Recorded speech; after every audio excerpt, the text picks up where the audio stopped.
Hey guys, I'm gonna be reacting to The Odd Ones Out, like last time. The most recent. Last time.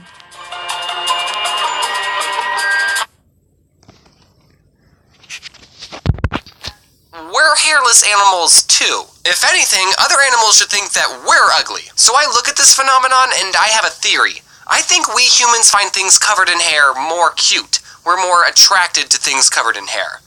And that's why I'm a furry. My dad never taught me how to shave, and one time I cut myself shaving right above my lip, and for the rest of the day, all I could smell was blood. I don't know why I mentioned the dad part. You know how websites will ask you to type in a bunch of misshapen letters to make sure you're not a robot? That's called a CAPTCHA. And some of those CAPTCHAs are impossible. Sometimes I look at a CAPTCHA and think, am I a robot? I just wanted to send some email. I didn't want to question my identity. I wasn't ready for an existential crisis, Club Penguin. Sorry, that joke is dead.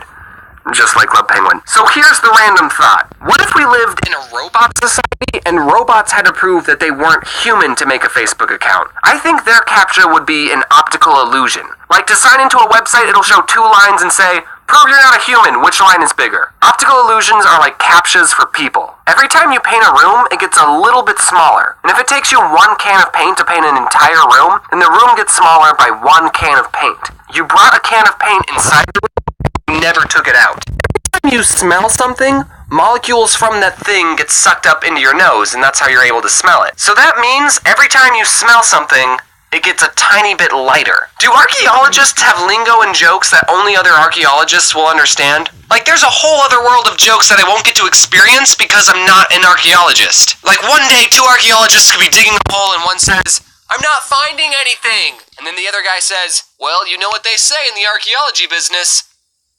And I don't know what they say because I'm not an archaeologist. How about we look up jokes for archaeologists? Why did Robin Hood pull out of the archery contest? He found it an harrowing experience. Okay, get that one? It just wasn't that funny. Nor was it about archaeology. Or maybe it was, and I just don't get it. We'll never know. Where did Caesar keep his armies? In his sleeves. Up his sleeveys. Okay, Yeah, I had to get this one. one explained to me, but armies is supposed to be your arm, like your body arm, and your armies go up your sleeveys. Get it? Except Julius Caesar wore a toga, so he didn't even have sleeves, and you could just say this about anyone who had an army. Where did Hitler keep his armies? Up his sleeveys. Ha ha ha! When you ask someone what time it is, sometimes they'll say, it's a quarter to blank. And first off, I really hate that way of telling time, because now I have to use math just to know what time it is. Someone will say, it's a quarter to 8. Okay, so a quarter to 8, well, a quarter is 25, so 8 minus 25, it's like negative 13. Wait, no, we're using time numbers, so a quarter of 60, that's like 10 minutes, so 8 minus 60 over 4, you carry the 2, and oh, it's 8 o'clock now. We usually only say it's a quarter to when referring to whole numbers, but I wish people would use other times, like, hey, what time is it? Oh, it's a quarter to 8:37. Did you know that mosquitoes prefer type O blood more than any other blood type? Does that mean our blood tastes different? How can mosquitoes say what blood type we are? Do mosquitoes think we come in different flavors? What if there was a restaurant for mosquitoes and the menus just had our blood types? Are there mosquito snobs? Like one mosquito would say, oh, I see you're drinking O negative. Of course you'd like that blood. Everyone likes that blood. I got that whole idea from a conversation I had with Jaden, and I said I was going to use it in my Random Thoughts video, so I'm just stealing everything from Jaden. You know what I think would be a funny contradiction? A fedora with a Tumblr logo on it. Whenever you leave for a trip, people will say, drive safe, which is fine. I always appreciate safe driving tips, but when you go flying in an airplane, sometimes people will say, have a safe flight, but I literally have no control if the plane flies safely or not. Why are you telling me to fly safe? I should be the one telling the pilot that. Hey, I just wanted to say that a lot of my friends are counting on you, so you better not screw this up. I appreciate the sentiment, but how do I fly unsafe? Maybe go on my phone before we take off? Not watch the safety video? Blow the plane up? Why do people care so much about fashion? If I bought some really nice clothes and I go to a party, out of everyone in that room, I'm the only one who can't see what I'm wearing, unless I look down the entire time. I can go to a party and be wearing just a bunch of clown makeup, and as long as there's no mirrors around and everyone plays it cool, I would have no idea that I'm wearing anything. And also, it doesn't matter what I'm wearing, because I look good in everything. I think this whole YouTube thing has given me a confidence boost. I wouldn't say it's an unhealthy amount, but it's given me confidence that I didn't have in high school. My parents bought me a Pokemon shirt for Christmas, and yeah, I like Pokemon, but I don't want the whole world to know that. And in high high school, I wouldn't have worn any remotely geeky shirt. But now I can go outside and not even realize that I'm wearing my Pokemon shirt. And when I do realize, I usually think, that's embarrassing. I'm the odd ones out, who cares? When my parents were my age, they already had a child.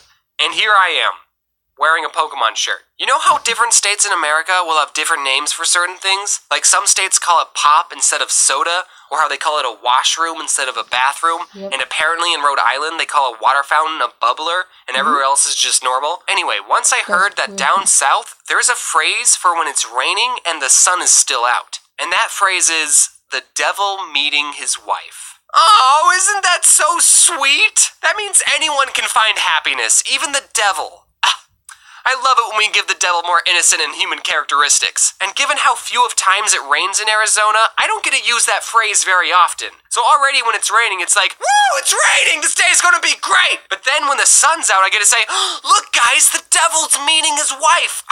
I hope they're happy together. Unfortunately, I misheard what that phrase was when I learned it. It's not the devil meeting his wife, it's actually the devil beating his wife. So I guess they're not happy together. I was so sad when I learned what it actually was. I don't know who this devil's wife is, but you need to find a new man, dude. And to think, I almost thought of you as an alright guy, Satan. I looked up that saying on Wikipedia, and in Tennessee they say, the devil is kissing his wife. So I guess in Tennessee, the devil's romantic, but everywhere else he just can't stand her. And the worst variation I could find has to be what they say in France. In France, when it rains and the sun's out, they say, the devil is beating his wife and marrying his daughter. Whoa, France! I'd expect that sort of behavior from Tennessee, but not you, France! Why do you have to be so dramatic to describe your weather? I don't want to even know what you call snowstorms. So anyway, those were my random thoughts.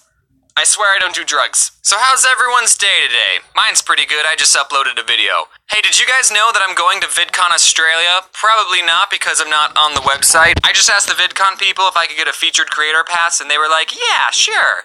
And that's it. I don't know if I have any panels or anything, but it's gonna be fun. I'm totally gonna be putting some shrimp on the Barbie.